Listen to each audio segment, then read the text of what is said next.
हरे कृष्ण। तो आज के इस कोट में श्रील प्रभुपाद कहते हैं कि व्यक्ति को शक्ति प्राप्त करने के लिए कोई योगिक क्रियाओं की वास्तव में आवश्यकता नहीं है। Vaishnavas do not require to practise yogic power to become materially powerful. तो योगीजन जो होते हैं वो योगिक क्रिया करके भौतिक रूप से बड़े सक्षम हो जाते हैं, बड़े शक्तिशाली हो जाते हैं। तो कभी कभी भक्त भी सोचते हैं कि मैं अमुक अमुक क्रिया करूँगा, योग करूँगा, कर्म करूँगा तो मुझे थोड़ी भौतिक शक्ति प्राप्त होगी, थोड़ा सामर्थ्य प्राप्त होगा, थोड़ा धन इत्यादि प्राप्त होगा, समाज में प्रतिष्ठा इत्यादि प्राप्त होगी। तो प्रभुपाद कहते हैं ये सब करने की आवश्यकता नहीं है।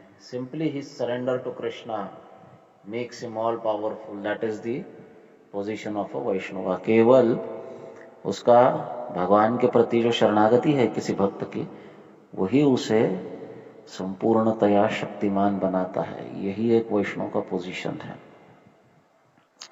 श्रीमद् भागवत में एक जगह लिखा गया है कि वैष्णव का जो वैराग्य है, उसकी जो तपस्या है, वही उसके उदर निर्वाह को चलाती है। अगर कोई आसक्ति से दूर जाकर एक समर्पण का जीवन जीता है तो उस व्यक्ति के सभी आवश्यकताओं को भगवान पूरा करते हैं। योगक्षेमं वहाम्यहम् अनन्यश्चिन्तयन्तो माम् ये जनः पर्युपासते तेषां नित्याभियुक्तानां योगक्षेमं वहाम्यहम्। योग का अर्थ है जो हमारे पास नहीं है उससे जुड़ना, उसे योग कहा जाता है। और क्षेम जो है उसका कल्याण हो या उसकी रक्षा होना। तो भगवान गारंटी देते हैं इस बात की, अगर कोई मेरा अनन्य रूप से भजन करता है तो मैं उसके योग और क्षेम दोनों की जिम्मेदारी लेता हूं। तो भक्तों को यह नहीं सोचना चाहिए कि मुझे अलग अलग प्रकार से सामाजिक प्रभाव बढ़ाना चाहिए, प्रतिष्ठा बढ़ानी चाहिए। आजकल योग वोग तो छोड़ दीजिए, योग करना तो आज के युग में किसी को संभव भी नहीं है। हम सब भक्ति में लगेंगे या तो भोग में लगेंगे, ये योग वो कोई नहीं कर सकता। परंतु भक्तों में देखा जाता है कि वो सामाजिक प्रतिष्ठा और प्रभाव बढ़ाने के लिए अपनी पहचान बढ़ाता है या बड़े बड़े लोगों के सामने जाकर झुकता है, जो भौतिक दृष्टि से बड़े हैं।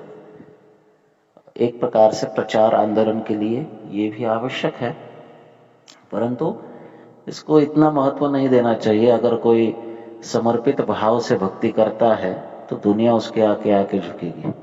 उसे भगवान के अतिरिक्त, वैष्णवों के अतिरिक्त किसी के भी आगे झुकने की आवश्यकता नहीं है। तो यही भक्ति का मर्म है। भक्ति सर्वशक्तिशाली है और भक्ति करके ही सब कुछ प्राप्त होता है, ये विश्वास केवल होना चाहिए। श्रद्धा शब्द विश्वास कहे सुदृढ़ निश्चय, कृष्ण भक्ति कैला सर्व कर्म कृत है। कृष्ण भक्ति करने से सब कुछ होता है, ये विश्वास को ही श्रद्धा कहा गया है। ये श्रद्धा भक्त के मन में होगी तो वो इस जगत में कुछ भी कर पाएगा। अगर श्रद्धा नहीं होगी तो उसका जीवन चाहे कितना भी वो भौतिक सफलता प्राप्त करे, अंत में व्यर्थ होगा। हरे कृष्ण।